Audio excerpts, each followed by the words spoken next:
Gracias a Dios porque se enferma el pastor. No, pastor, es broma. Doy gracias al Señor por la oportunidad de compartir su palabra. Busquen en sus Biblias el Evangelio según San Juan, capítulo número 2, versículo 7.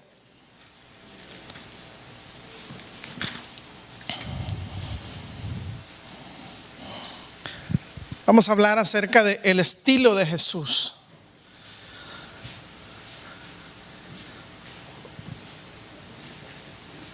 Leyendo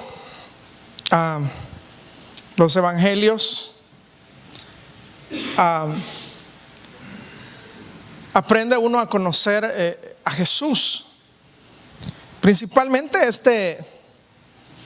este libro de Juan habla de Jesús, acerca del simbolismo de lo espiritual de Jesús, y lo presenta como Hijo de Dios y como el Cordero que quita el pecado del mundo.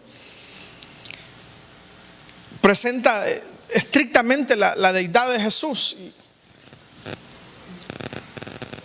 Y quiero que leamos para que me entienda. Vamos a leer desde el versículo 1. Amén. Y dice la palabra de Dios en el nombre del Padre, del Hijo y del poder de su Santo Espíritu. Al tercer día se hicieron unas bodas en Caná de Galilea, y estaba ahí la madre de Jesús. Y fueron también invitados a las bodas Jesús y sus discípulos. Y faltando en el vino, la madre de Jesús le dijo: no tienen vino. Y Jesús le dijo: ¿qué tienes conmigo, mujer? Aún no ha venido mi hora. Su madre dijo a los que servían, haced todo lo que os dijere. Y estaban ahí 6 tinajas de piedra para agua, conforme al rito de la purificación de los judíos, en cada una de las cuales había 2 o 3 cántaros. Jesús le dijo: llenad estas tinajas de agua, y las llenaron hasta arriba. Amén. Hasta ahí lo dejamos. Padre, te damos las gracias esta noche, Señor, por permitirnos estar ante tu presencia. Te pedimos perdón por nuestros pecados, y en el nombre de Jesús queremos que tú nos hables a través de tu palabra. Señor, enséñanos a conocerte a ti, Dios, y glorifica tu nombre, Señor. Te pedimos muy especialmente por la salud de nuestro pastor, el pastor Agustín Acuña, Señor, que tú puedas sanar su garganta, Padre, en el nombre de Jesús. Confiamos en tu misericordia, y que tú, Señor, limpiarás su voz para que el día domingo esté con nosotros predicando tu palabra. Señor, no necesita para otra cosa más su voz, sino para predicar tu palabra, Señor. En el nombre de Jesús, lo cubrimos con tu sangre, a él, tu familia, a su familia también, Señor, y a todos los que están enfermos en este lugar, Señor, también glorifícate en sus vidas. En el nombre glorioso de Jesús te damos las gracias, Señor. Amén y amén. Pueden sentarse, amados hermanos. Les decía, ahorita tengo como cabecera, libro de cabecera, el libro de Juan.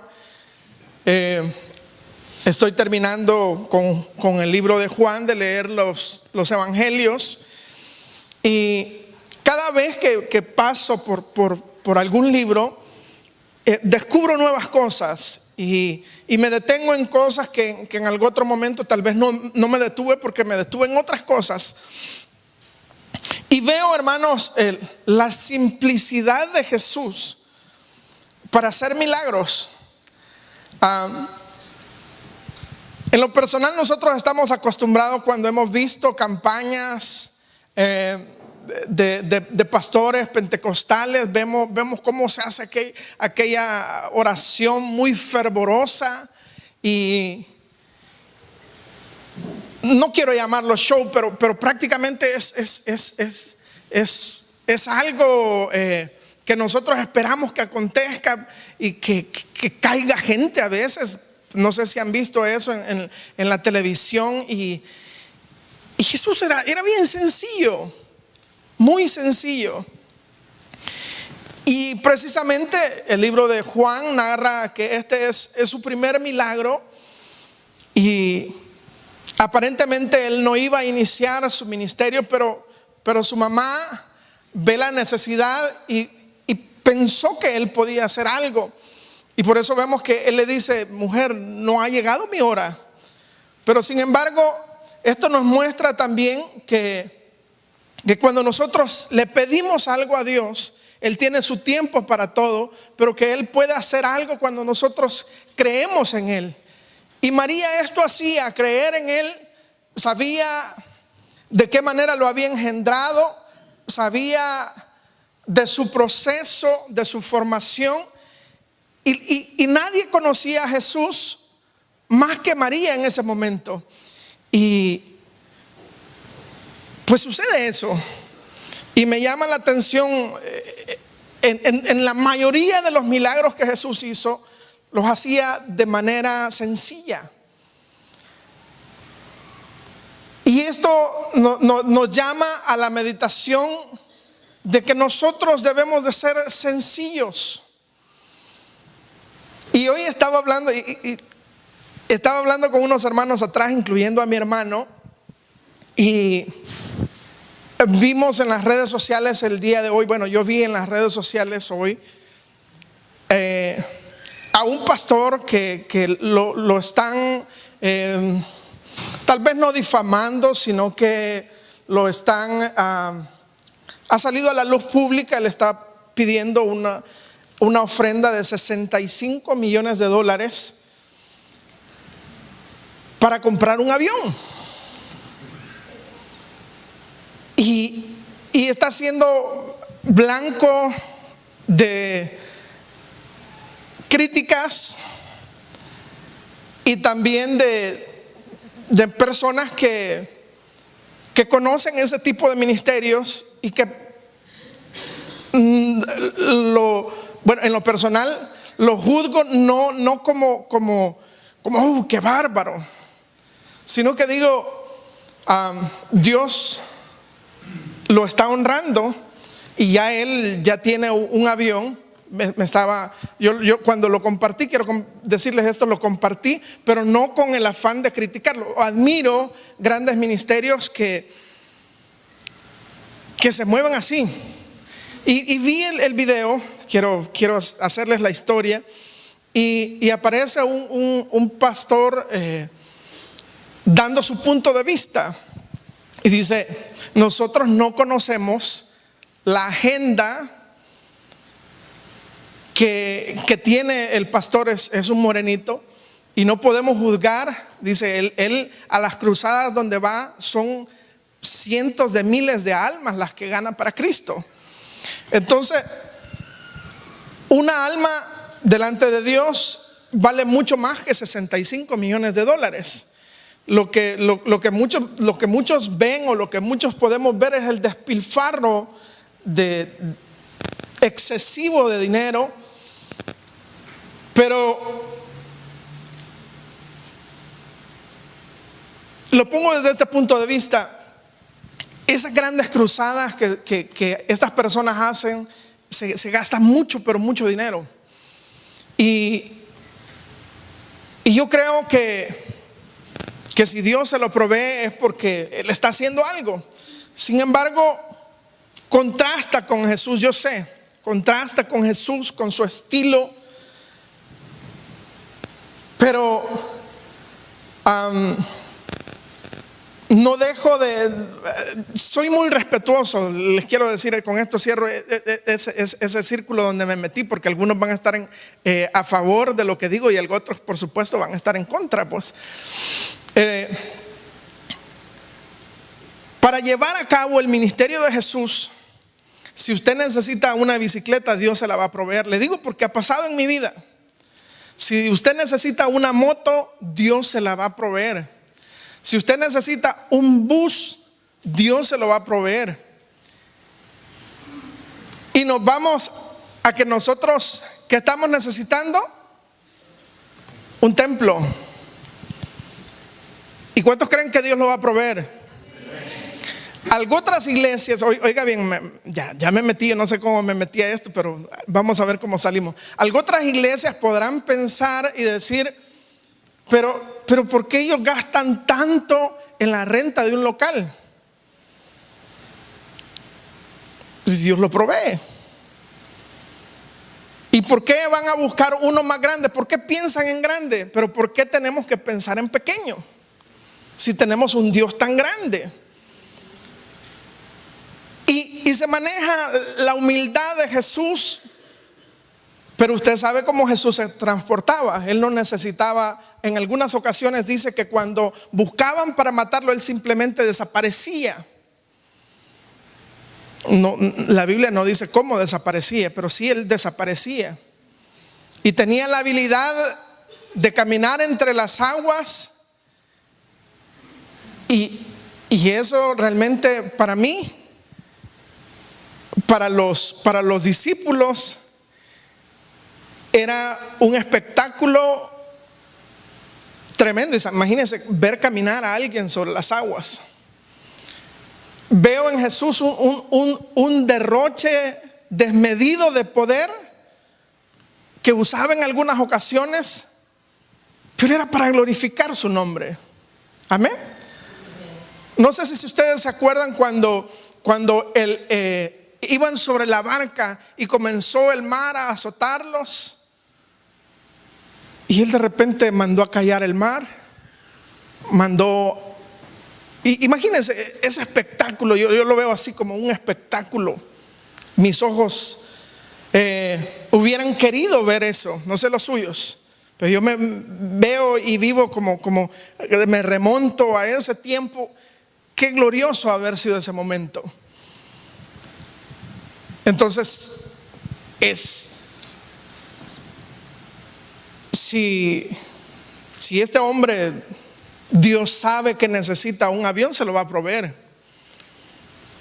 Pero si lo necesita para glorificar su nombre, se lo va a proveer. Yo lo creo así.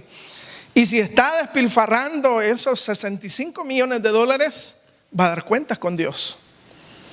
Entonces, no lo condeno, ni tampoco me atrevo tanto a defenderlo, porque apenas si puedo meter las manos al fuego por mí. Pero volviendo a lo de Jesús, me llama mucho la atención en su humildad, en su franqueza, en su manera de hacer las cosas. Pero ¿saben qué? Hacía cosas buenas. Porque al final usted va a ver de esta historia qué tipo de vida, de vino fue el que hizo Jesús.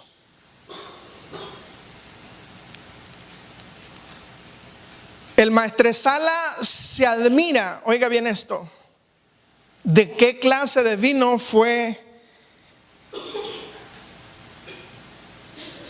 el que Jesús hizo a través de este milagro, de una manera sencilla.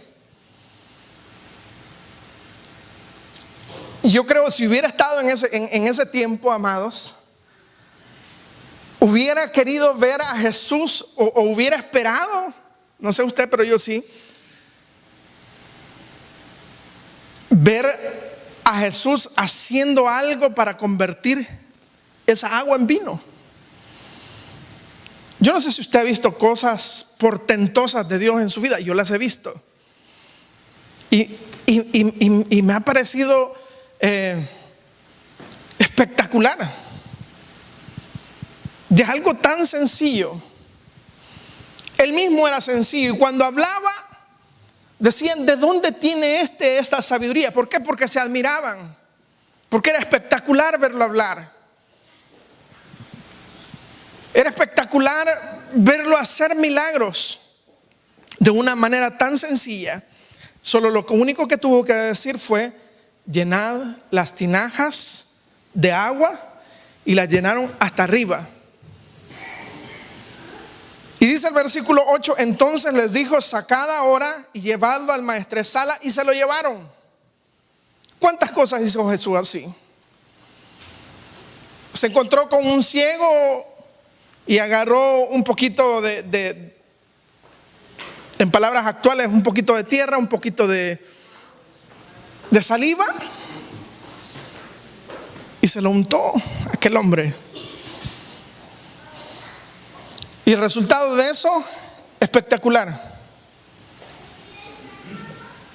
Y lo imperdonable, oiga bien, y lo imperdonable es que todo lo que Jesús hacía contrarrestaba para los fariseos modernos, y ese era el gran pleito, con lo que él mismo, Dios, él mismo como la palabra, porque Jesús es la palabra según Juan.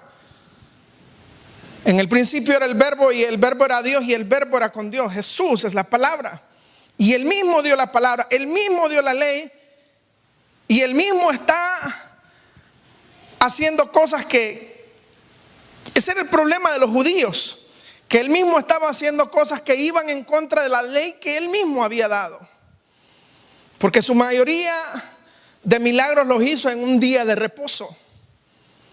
Y ese era el gran problema de los fariseos.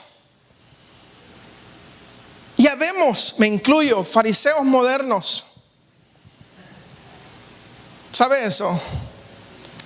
Habemos fariseos modernos que criticamos cosas que a nuestro juicio no están bien, pero es que no tienen que estar bien a nuestro juicio.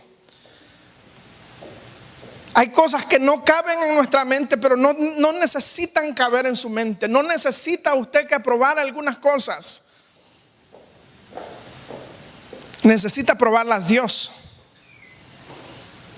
Una sanidad no necesita aprobarla un hombre, no necesita aprobarla un médico.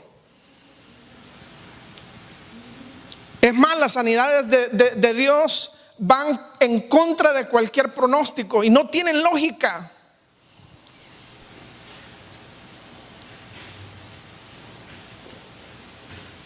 Y si le encontramos, y si le queremos encontrar algunas cuestiones lógicas, no tienen lógica, hermanos. Y por eso Dios nos manda a creer en Jesús, en el blanco perfecto.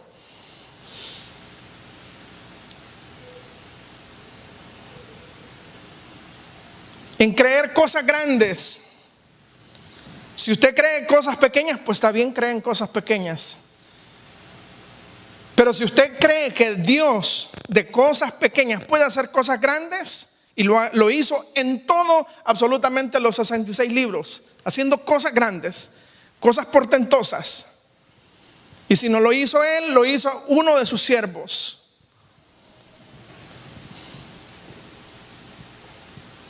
¿Por qué no creemos? Porque hay muchas personas burladoras, porque dice la misma palabra que se levantarán muchos falsos profetas, muchos falsos predicadores, muchos falsos pastores, y por eso nos cuesta creer. Y yo digo, Jesús no va a venir en estos tiempos, sino más para levantar a la iglesia. Pero si Jesús hubiera venido en este tiempo que estamos viviendo y nosotros fuéramos el Israel, lo hubiéramos crucificado también.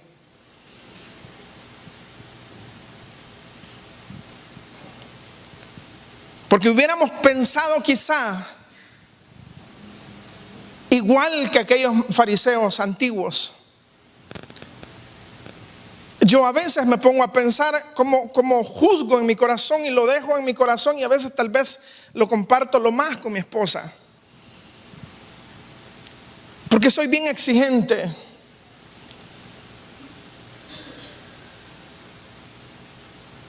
Y el apóstol Pablo por eso participaba en la muerte de los cristianos, entre ellos Esteban. ¿Por qué? Porque un amigo pastor tiene esta frase: ellos estaban sinceramente equivocados. El apóstol Pablo había sido instruido bajo los pies de Gamaliel, había sido instruido en las universidades de aquel tiempo.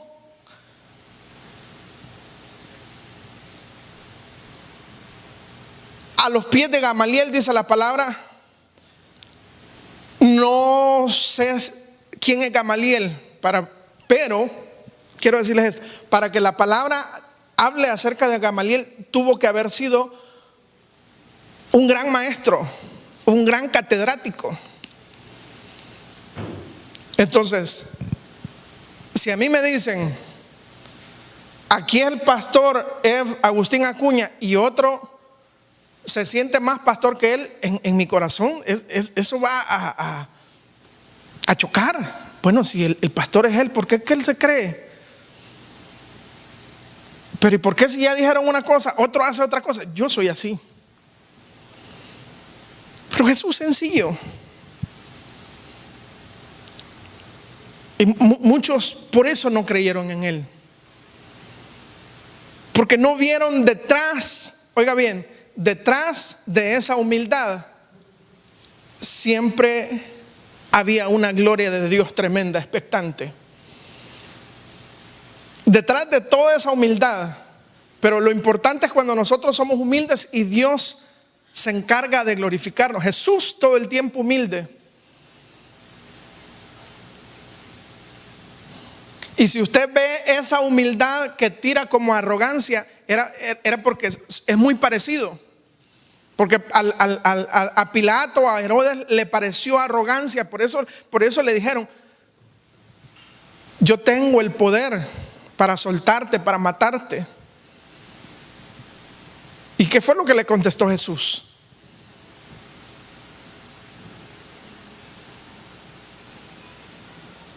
¿Qué fue lo que le contestó Jesús?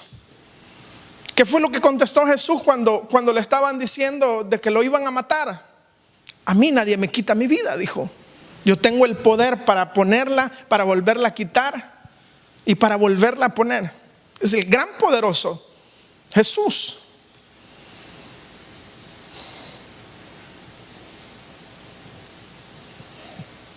Detrás de esa humildad había un hombre espectacular. Yo comparo un orgullo que yo sentí cuando la primera vez que mi hijo Herbert predicó en El Salvador, y siempre que ha predicado yo me siento muy orgulloso de él. Y me acuerdo de aquellas palabras que se dijeron acerca de Jesús cuando Juan lo bautizó. Y se oyó una voz del cielo que decía: este es mi hijo amado en quien tengo complacencia. ¿No cree usted que eso fue espectacular?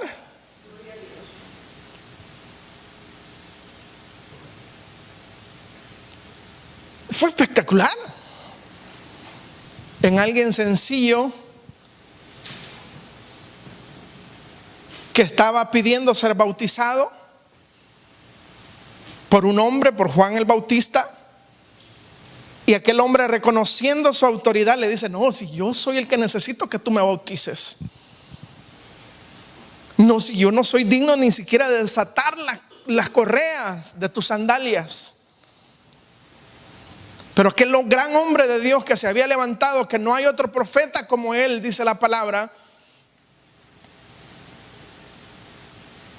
le decía: es necesario que él crezca y que yo mengüe.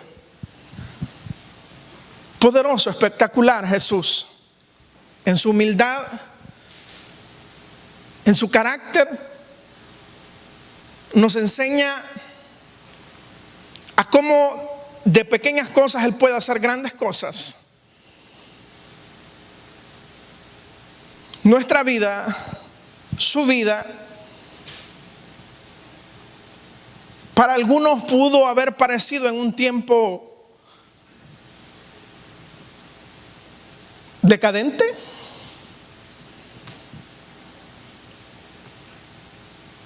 Por su nivel económico en su país, en nuestro país. Bueno, no todos somos salvadoreños, ¿verdad? Pero oye, es don fulano, doña fulana que está en Estados Unidos. A usted que envía una remesa, la persona que recibe la remesa le tiene en gran estima. ¿Por qué? Por lo que Dios ha hecho en su vida. Y así es cada cosa en la que Dios se glorifica. No hace poco un muchacho escribió en el Facebook, estaba en una roca y en el mar, y dijo que estaba orando para que el mar se abriera. Y ya llevo varios ratos orando, dijo, y el mar no se abre. El mar no se va a abrir una vez más. Se abrió con un propósito glorioso. No se va a abrir solo porque usted o yo lo querramos abrir. Se abrió para que Dios se glorificara, para que el pueblo de Israel pasara en tierra seca.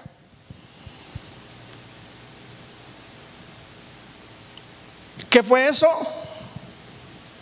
¿Espectacular, sí o no?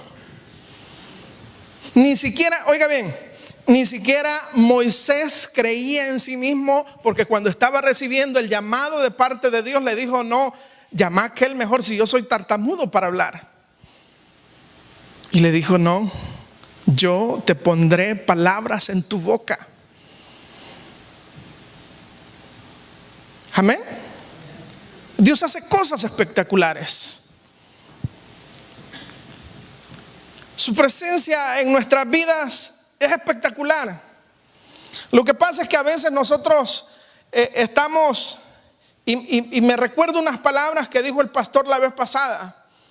Hay mucha gente que ve este templo precioso y nos acostumbramos tanto y nos hicimos tan a la idea que este templo era nuestro, que hoy que sentimos que se nos va de las manos, sentimos tristeza en nuestro corazón y estamos orando. Pero una vez me acuerdo que cuando él rentó, no sé si solo me lo dijo a mí, pero la gente qué entusiasmada por estar en un templo como este. Y nosotros, Dios nos ha dado cosas que se nos hace tan común que no les damos la importancia que realmente tienen. Ver a sus hijos sanos ya se le parece tan común. A los que viajan, aquí de un solo veo 2, 4, 6 que viajan, se les hace tan común ir a El Salvador. Ay, qué aburrido de nuevo ir a El Salvador. Ay, qué calor. Ay, estamos aburridos de los jocotes. Y nosotros, ¿qué hacemos? Compramos jocotes helados, ¿verdad?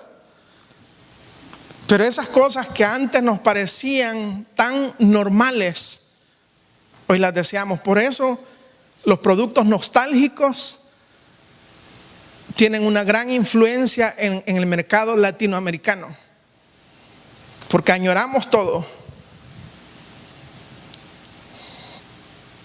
Valoremos las verdades bíblicas, valoremos lo que Dios nos da, valoremos un sermón, por sencillo que parezca,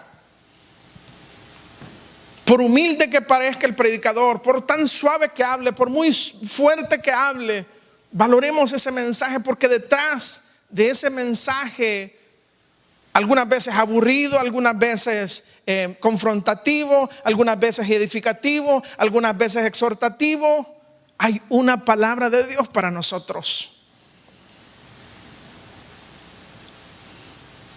Yo recuerdo una vez que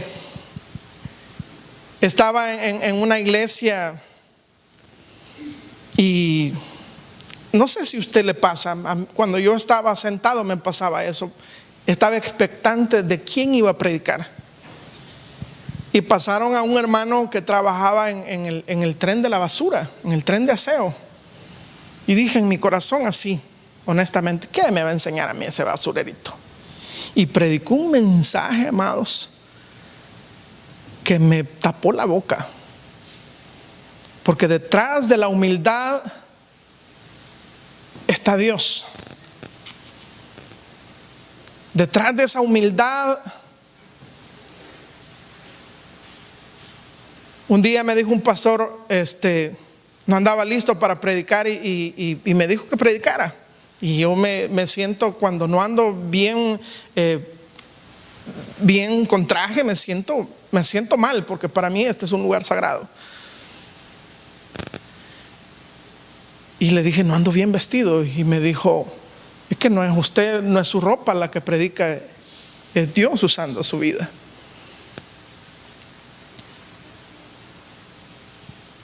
Y Jesús dijo en una oportunidad: aprended de mí. ¿A qué? ¿A cómo predico? ¿A cómo hago milagros? ¿A qué dijo Jesús que aprendiéramos de Él? Y mi pregunta a mí mismo, ya no digamos a usted: ¿somos mansos y humildes? Yo soy el primer arrogante.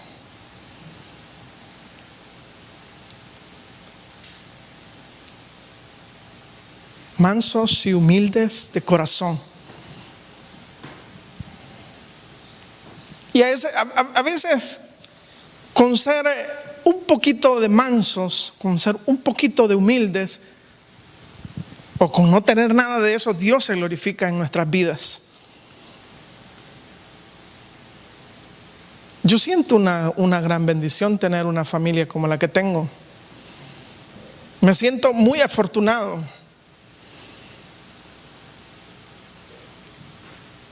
Hoy que estaba escuchando a la hermana Angélica hablar de la hermana Vicky,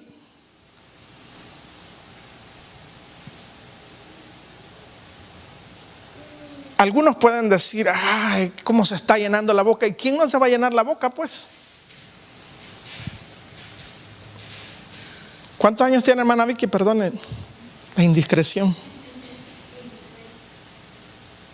¿Quién no se va a llenar la boca de que su hija de 26 años se va a casar? Antes de salir de su casa con un hombre, va a salir vestida de blanco.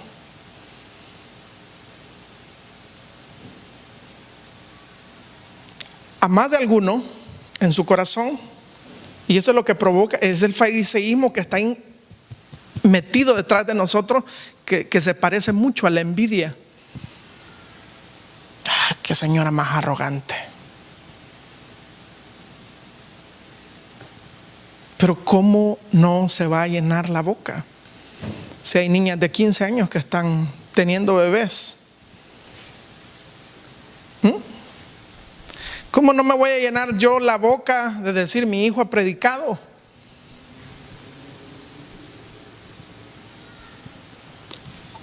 Si el sueño de todo predicador, de todo ministro, es que su hijo siga sus pasos ministeriales.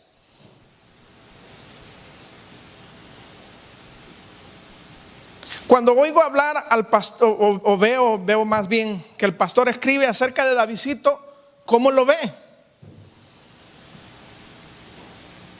Como un siervo de Dios. Así ve a Danielita. Sueñe. Está bien, sueñe. Porque ese sueño es creerle a Dios. Sencillo. Unas palabras tan sencillas como esa, y que en algún momento pueden parecer palabras soñadoras, igual que las de José, que por eso cayó mal. Pero ¿quién llegó a ser José después? ¿A qué lo llamó Dios a José? ¿Cuál fue el poder que llegó a tener José? ¿Por qué? Por creer en un sueño que Dios le había dado, por ser un soñador.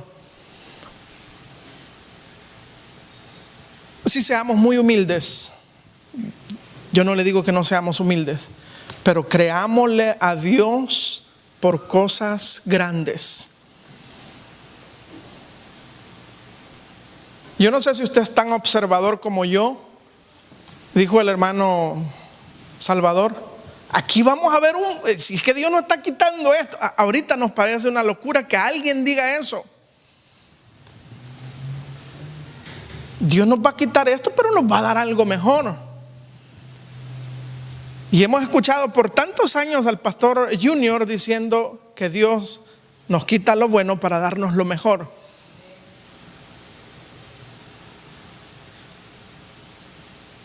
Pero ahorita cuesta ver eso con ojos de fe.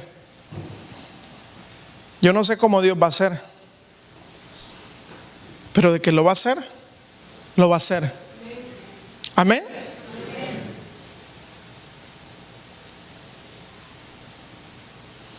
Yo recuerdo, hermanos, cuando yo solo venía a predicar y Herbert, les va a resultar esto bien difícil de creerlo, siempre ha sido bien comelón. Y me decía él cuando hablábamos: papi, venite ya, tráete unas pupusas y ven, pasate trayendo unas pupusas. Y una vez le dije yo a Chris: no me pases al niño, por favor. Y quedaba mal después de eso. Cada vez que yo me tenía que desprender de ellos para venir a predicar a Estados Unidos, me dolía en el alma. Y yo recuerdo que una vez me dijo él: papi, ¿por qué no me sacas la visa? Hijo, porque hay que gastar mucho. ¿Y cuánto vale, papi? $172. ¿Y tenemos dinero? Sí. ¿Y cuánto tenemos? Tanto. Ya ves que nos ajusta. ¿Y sabe qué? Sentí impotencia, porque ya le decía: hijo, si solo fuera por pagar los $172, ya todo El Salvador se hubiera venido para acá. Y yo no lo creía, para serle honesto. Lo veía difícil. Hasta que un día Dios me obligó a creerle. Prácticamente me obligó a creerle, porque no tenía de otra. Me obligó a creerle. Y no solo, y yo decía en mi corazón: primero se lo voy a sacar a un niño, porque si me ven que llego con toda la familia, van a decir: a quedarse va. Así que se la voy a sacar primero a Herbert, me voy a llevar a Herbert. Al regresar voy a llevar a Ethel. Y a la señora ojalá que no se la den, decía ella. No, es broma.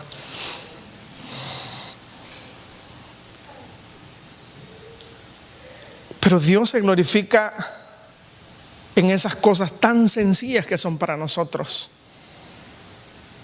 ¿A quién le interesaba más ese milagro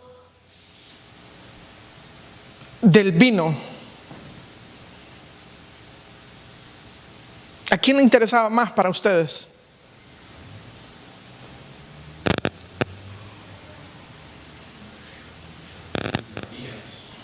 ¿Perdón?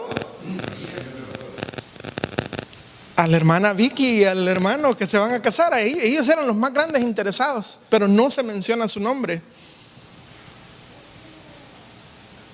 Pero Dios lo hace. Jesús lo hace. Su milagro, el milagro que usted está esperando, no me interesa a mí, pero le interesa a usted.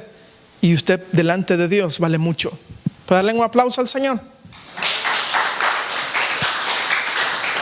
Hermanos, cuando me dieron recuerdo las visas para los niños, yo no hallaba ni a quién hablarle. Yo ya veía el teléfono y no sabía ni a quién más contarle lo que Dios había hecho. Vimos con risa el testimonio de la hermana. Y con risa, porque dice ella que quiere ir sola a El Salvador y ellos pueden ir todos. Pero dice: no, sola. ¿Y a quién le interesa eso? A ella. ¿Y quién lo recibió? Ella. ¿Por qué? Porque le creyó a Dios. Amén. Siga clamando por su necesidad. ¿A quién le interesa que a mí me salgan mis documentos? Algunos van a decir por ser ¿cómo decir la palabra? ¿Por ser generosos? Hermano, no, yo estuviera bendecido. No, usted estaría bendecido que le salgan a usted. Estuviera contento, se alegrara. Pero los más interesados somos nosotros como familia. Y en ese momento el maestresala solamente tenía que decir: ya no hay vino. Y si Jesús estuviera hoy, se acabó el café, amados. ¿Y qué creen que hubiera hecho Jesús? Si Él está aquí. Sí, yo sé que Él está aquí. Solo le hubiera dicho: Agustín, anda a decirle a la hermana que llene eso hubiera sido espectacular. Y mire, algunos en la fiesta no se dieron ni siquiera cuenta.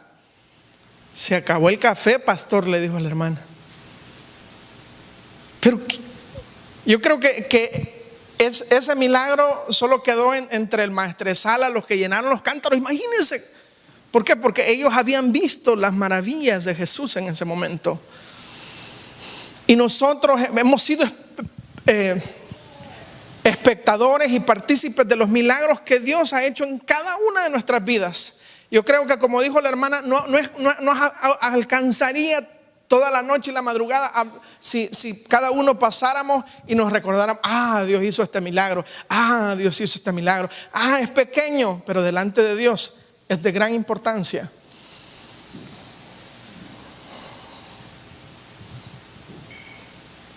¿A quién le interesaba más que al hombre de la mano seca cuando fue sanado? A él. ¿A quién le interesaba más aquel hombre que fue sanado por Jesús, que tenía más de 30 años de padecer de una enfermedad y que había un estanque donde descendía un ángel y el ángel movía esa agua? Y se acerca a Jesús y mira, a mí si a mí me dije, yo estuviera en ese tiempo, me transporto para allá y dijera: ya estuvo.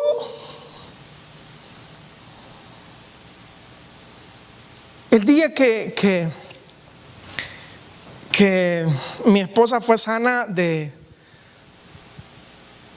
¿cómo se llama?, de asma, y Dios la hizo fértil y la sanó de una rodilla, había una gran campaña, me acuerdo yo, y se pensaba en algo espectacular: llevar al predicador, un predicador americano que se llama Mike Francine, y que el pastor bajara directamente al púlpito en un helicóptero. Y él dijo: no quiero eso, quiero hombres de Dios que vayan conmigo desde el hotel hasta el estadio. Y me dijeron a mí: mire, queremos que usted acompañe, vaya como tipo guardaespaldas, me dijo el hermano todavía. Y ahí iba yo, me sentía bien galán, porque iba con el predicador, un americano altote, así como el hermano Carlos, un poquito más flaco, ¿verdad? Y ahí iba yo, y de repente era una cruzada de salvación y milagros, y decían: tráigalos a los enfermos, que Dios los va a sanar. Pero yo andaba tan metido en mi trabajo ministerial, que siempre fue los medios de comunicación antes del evangelismo, y de repente y me dijo, ya iba a subirse él a predicar, y lo llevamos, y me dice, se da vuelta y me dice: what do you want? Y le digo: ¿qué? Y si hoy hablo un poquito de inglés, antes menos. Y me puse a pensar, yo ya para ese tiempo ya teníamos casa, ya teníamos carro, ya habíamos estrenado carro, pero no teníamos niños latosos.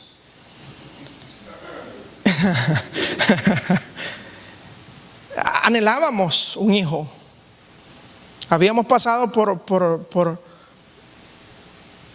un tumor en un ovario de mi esposa,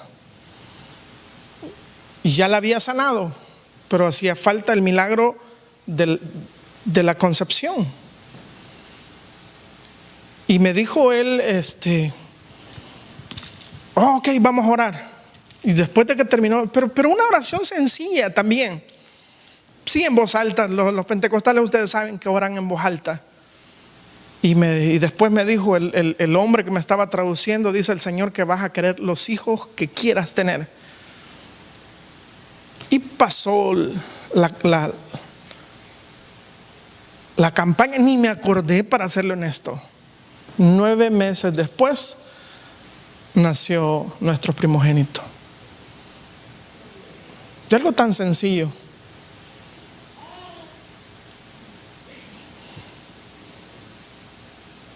Tenemos que creerle a Dios, amados. Aunque veamos las cosas difíciles, imposibles, más que imposibles, tenemos un Dios que hace todo posible. Póngase en pie y vamos a darle gracias a Dios por su palabra. Gracias, Señor, en esta noche por tu palabra, Señor, porque tú nos hablas. Tú has hecho mucho con tu sencillez, Dios. Ayúdanos a ser sencillos como tú lo eras, Señor. Pero ayúdanos a creerte por cosas grandes. El milagro del vino fue, si no tu primer milagro, uno de los primeros. Y creemos que tú, como en aquel tiempo, sigues obrando milagros, Dios. Mira nuestro corazón, mira nuestras peticiones. Señor, estamos esperando un milagro. Si usted está esperando un milagro esta noche, levante su mano ahí donde está. Señor, estamos esperando un milagro. Tú sabes cuál. Te necesitamos. Por favor, glorifícate en nuestras vidas, Dios. Sabemos que el milagro más precioso, el de la salvación, no tenemos, porque tú nos lo diste en la cruz del Calvario. Pero cada uno de nosotros, como en aquella ocasión, aquella pareja que se estaba casando, necesitaban que esa agua se convirtiera en vino. Pero ellos no sabían eso, ellos necesitaban solamente vino, Dios. Tú conoces de qué cosas tenemos necesidad antes de que en este momento las confesemos. Y te pedimos por misericordia, Dios, para que tú suplas nuestras necesidades según tu voluntad, Dios. Te creemos a ti, creemos en ti, Dios. Y como una vez te dijo uno de tus discípulos, Señor, aumentanos la fe. Aumentanos la fe, Señor. Gracias.